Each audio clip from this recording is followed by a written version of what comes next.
Chambers, bounce pass, baseline. Saunders able to finish. What a great pass by Chambers, and a great finish as well by Saunders. Second and goal at the 9. Again, the draw up the middle. Hempel fighting for the end zone, and he's in. Touchdown, Harvard. Connor Hempel on the ground for his first rushing touchdown of the season. And the Eagles break it out, coming right down the chute. Gaudreau with a great deke and score. Johnny Gaudreau, his 11th goal this season. Zone defense from the Bison as Saunders cuts through the teeth of it. Gets it back from Nesbitt and knocks down the J. Penn also has all 3 of their timeouts. As Becker throws up to the end zone and a catch and a score. Connor Scott, and it's 38-28. Jimmy Vesey, the leader in power play goals with 3, tied for 4th in ECAC. There's a shot from Vesey and a save by Billett. Almost made it 4. Harvard now with its biggest lead of the day, 40-21, and Saunders knocks that pass away, picks up the steal. Chambers bounce pass to Saunders, and the follow-home flush by Kyle Casey. Hey, it's the visiting Boston College Eagles and the Harvard University Crimson. Alongside Ben Altscher, I'm Scott Sudikoff, and we welcome you here courtside to Levites Pavilion, getting set for what is sure to be a pretty good one here today between Boston College and Harvard. And at the beginning of the year, when you looked at the schedule for Harvard, this looked like a game against a power conference team that could really solidify their resume. But Boston College has struggled to start the year at just 4-9. But this could be a time for them to turn their season around. Welcome back to Levites Pavilion. We're at halftime, 39-25. Alongside Ben Altscher, I'm Scott Sudikoff. We thank you for tuning in on the Ivy League Digital Network. And in the first half, Harvard led by as many as 20.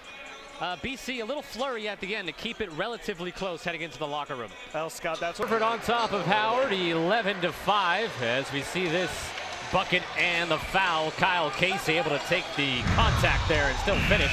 He's on the bench now, though, with 2 personal fouls.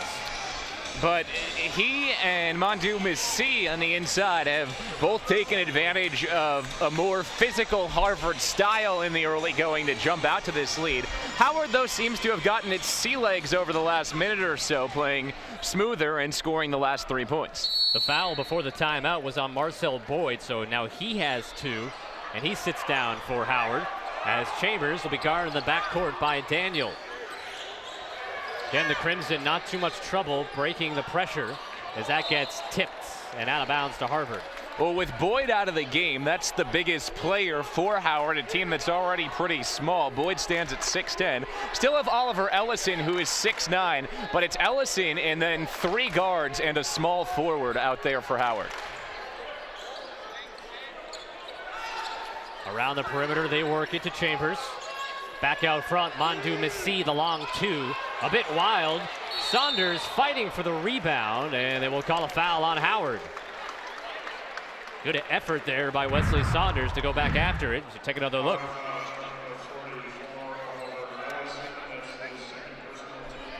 That one could have gone either way. You could have seen that called a travel, but the Crimson get the foul and one on the other big man for Howard, Ellison.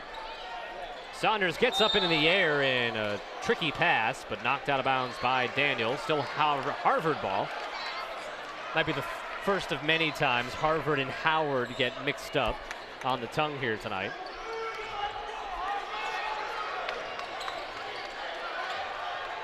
Crimson with an early 6-point lead. Second game of the year here at Levites Pavilion for the Crimson. Beating MIT 79-37 on Tuesday. That pass knocked away and stolen by the Bison. Daniel down the baseline. A lot of contact. It's blocked by Travis. It'll still be Bison basketball.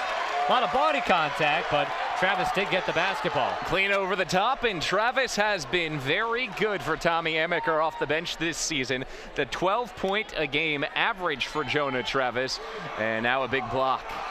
Howard just 2 of 7 from the field to begin the game here today. Daniel, that shot deflected by Saunders, so make it 2 of 8. Daniels looked very uncomfortable so far for Howard. Chambers has it knocked away by Okoro. And then Daniel trying to give it back to Okoro, and he can't control it. Out of bounds it goes. Turnover number 5 for Howard. Harvard has 3. It looks like the freshman Daniels playing a little bit quick here in his first big-time collegiate game, and he's getting taken to the bench. Chance to catch his breath now because he's been so good in the first 3 Howard games this season, 23 points a game, but hasn't done much so far. Number 10, Keon Hill, has come in for him. Watch him from the three-point line, 7 of 12 this season. As away from the basketball, the Bison pick up their 15th foul. What Howard lacks in size, they certainly do make up for in three-point shooting. Some very strong shooters from three, 41% as a team. I think they'll surprise some people in the MEAC from what we've seen from them so far this year. They're a team that could certainly do well in that conference. As you see, the Crimson very strong here at home as Rivard misses from the corner. The Crimson a year ago, 13-1 here at Levites Pavilion. Of course, 1-0 to begin this season, as there's a quick reach in and a foul on the Crimson. 12 in a row for Harvard here at Levites as well. Streak they'll hope to keep on running through this non-conference slate and into Ivy League play. Rivard picks up the foul, his first, the third on the team.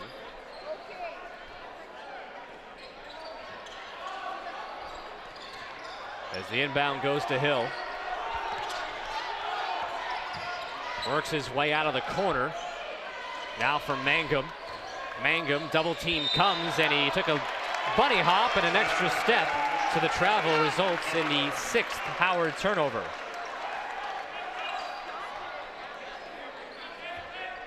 As you see, Laurent Rivard probably won't reach that milestone today, 31 points. It's possible. Trying to get to 1,000 points in his career. Right now, he's trapped. Finally gets it away. Alley-oop attempts and knocked away. It'll stay Harvard ball as they try to get it to Mondu Messi on the weak side. Alert defense there from Howard Zakoro, who jumped into that passing lane and batted it out. But that's the right idea there from Wesley Saunders with that pass. It just was a bit underthrown. 20 seconds on the shot clock. Crimson by 6.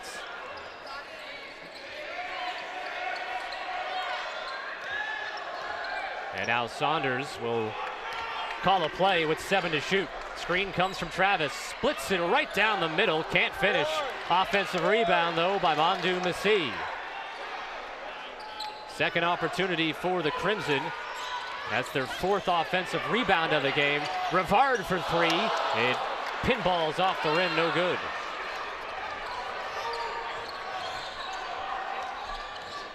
Hill penetrates, leaves it off, and a nice finish there by Oliver Ellison. Harvard, their lead is only 4 now, as Travis running the floor will head to the line. Crimson will have their chance for a first bucket in 4 minutes. At 16:20 left in the first half, it was 11-2 Harvard. They were coasting. Howard with a 5-0. You can't really call it run here. It's more like a slow jog as the game has slowed down a bit over the last couple of minutes. But that last offensive possession for Howard was a thing of beauty, and it had Tommy Amaker up off his seat on the Harvard bench hollering at his defense because no one switched and covered up. Travis makes the first free throws. That foul was on Ellison, and they have him for 3 personal fouls. And checking in for Harvard, Zena Ed Osmawan gets his first action of the day. As one more at the line for the junior from Minneapolis, Minnesota, Jonah Travis. And he stays perfect on the season, 10 of 10 for the charity stripe. 3 fouls on Howard's big man Ellison and 2 more on the other big man Boyd. They're running out of big bodies.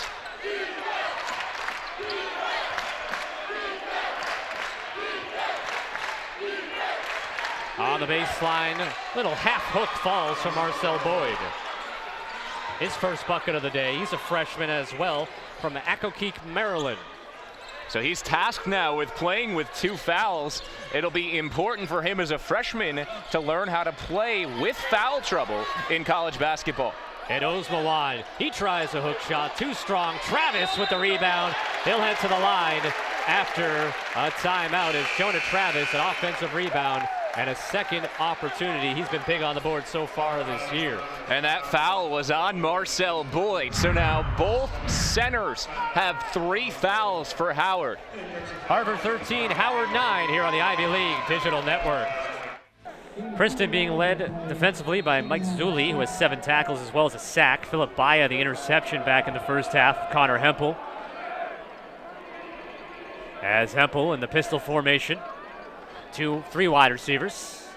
And Stanton takes the ball up the middle, has a first down, and to the 40-yard line, Paul Stanton goes 8 yards, and he now has 82 yards on the ground on just 8 carries today and 2 touchdowns. Yeah, nice lane opening up.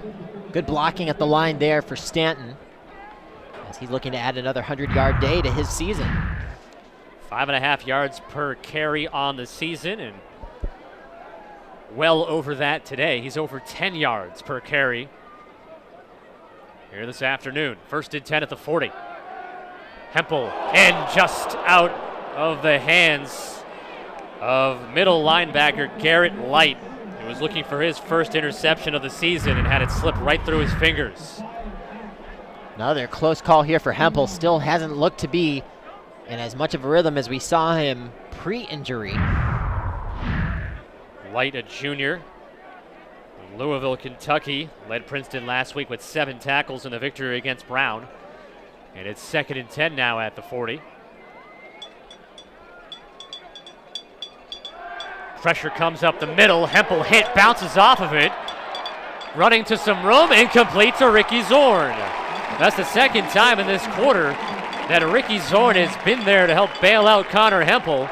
And Zorn with his 5th reception and is over 100 yards receiving today. Yeah, 5 catches for Ricky Zorn, and a lot of them have been impactful. One for a touchdown, another one a big play down the right side earlier on. He's their big play guy. They've gone to him. 2 yards shy of the first down. 3rd and 2, have to get to midfield. Stanton gets hit initially in the backfield and then trying to fight to midfield. The way that the players reacted, the ball may have come loose at the bottom of that pile. It looks as if it is Harvard ball, it would be short.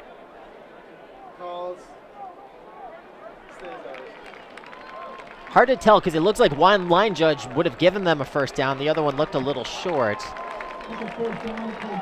And they are giving it to Harvard right at the 50-yard line, first down. So Paul Stanton with the second effort, able to move it forward as you see him go down low. This time they'll give Stanton a rest as Andrew Caston with the carry. Caston not seeing too much action here today. That's just his second carry.